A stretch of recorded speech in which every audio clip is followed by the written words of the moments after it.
Queridos acadêmicos, boa noite a todos vocês. Esse é o nosso sexto encontro, né?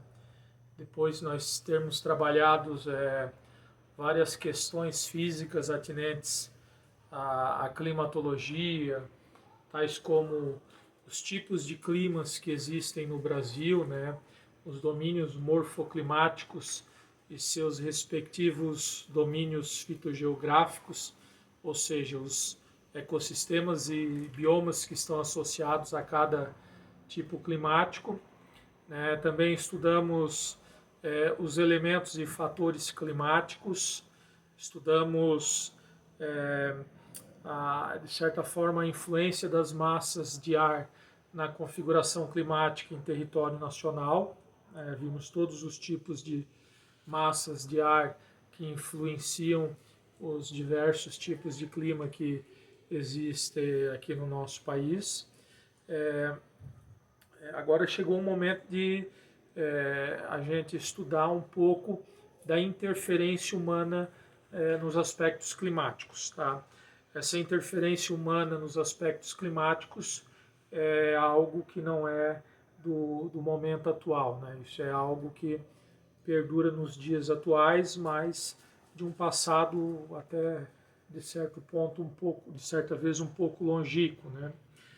Haja visto que as atividades antrópicas, as ações humanas, elas ao longo da história humana na Terra, elas têm produzido vários efeitos ao meio ambiente, efeitos nefastos, efeitos que por hora são assim muito danosos ao meio ambiente, né? Em todas as suas dimensões, né? Seja na esfera física, biológica ou psicossocial. E agora nós vamos ver um pouquinho das ações antrópicas, ou seja, das atividades desenvolvidas pelos sistemas produtivos, pelos sistemas econômicos ao longo da história humana e mais precisamente no período pós-revolução industrial, que culminou de certa forma, né, com esse período de alerta que nós temos hoje, né, para um possível aquecimento global. Lembrando a vocês que o aquecimento global, no meio acadêmico, no meio científico, existe duas linhas de climatologistas que advogam, uma a favor, com base científica, dizendo que o planeta realmente ele está passando por um processo de aquecimento, né? E que isso já é algo imutável. De certa forma, a única perspectiva que a humanidade tem é de que, vamos dizer assim, um certo freio nas atividades produtivas possam vir a reduzir esse aquecimento ou a prolongar ele num espaço de tempo, né? E temos uma outra frente científica, né, que é constituída também por doutores, grandes pesquisadores na área da climatologia e que, por sua vez, advogam, né, com pesquisas de grande respaldo científico, né, contra o aquecimento global. Enfim, há essas duas vertentes, né? Eu, através dos estudos que eu fiz na área de climatologia, desde a minha primeira graduação em geografia e depois na pós-graduação e mesmo no mestrado em ciências ambientais, me levaram a crer que realmente o planeta Terra ele está passando por esse período de aquecimento.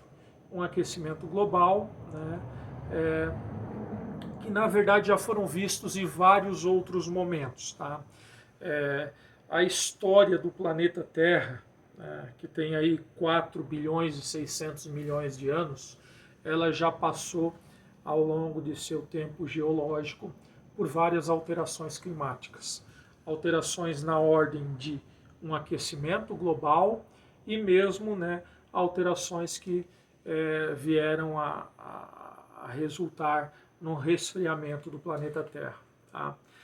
Então, o meu posicionamento é a favor destes que advogam em prol do aquecimento global.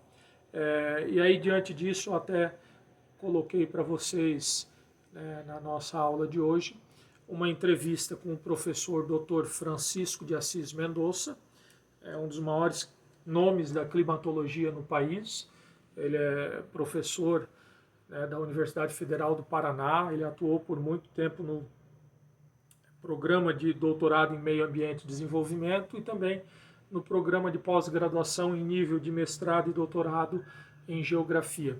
Atualmente ele exerce a função de pró-reitor de pesquisa e pós-graduação dessa instituição, da Universidade Federal do Paraná, face à expressão que é o nome dele na ciência climática, na ciência e na climatologia do país. E nessa abordagem, o professor Francisco ele faz uma entrevista que tem como tema aquecimento global, e ele aborda ali dois grandes pesquisadores também desta instituição, né, da Universidade Federal do Paraná, a instituição que eu estou mencionando agora, onde ele atua, né, sendo um pesquisador da área da engenharia florestal e o outro da engenharia ambiental. Então, essa aula de hoje, eu vou disponibilizar essa entrevista do professor Francisco Mendonça, que foi, inclusive, membro da minha banca de dissertação de mestrado, é um grande nome da ciência brasileira. Ele é doutor em clima e planejamento urbano, tem pós-doutorado em Paris-Sorbonne sobre a epistemologia da geografia. E além dessa entrevista também, né, eu vou disponibilizar um texto e alguns ensinamentos meus aqui para vocês. Tá? Eu lembro que essa entrevista, de certa forma, ela é extensa. Ela tem 47 minutos. Eu considero uma entrevista bastante extensa, né, mas eu não poderia deixar de disponibilizá-los para vocês. Haja visto que são três grandes nomes da climatologia brasileira que estão ali, né, abordando o tema que é da nossa aula de hoje, que é o aquecimento global. Então fica aí a dica. Apesar de um pouco extensa, vejam essa entrevista, façam a leitura que eu disponibilizei de vocês e assistam também as minhas aulas aqui, né? Como as atividades elas tendem a se prolongar um pouco, né? Eu penso que vai ser aí algo em torno de 3 horas, que é o tempo de uma aula. Eu não vou disponibilizar então exercícios, atividades para vocês, ok? Vamos lá, meus queridos.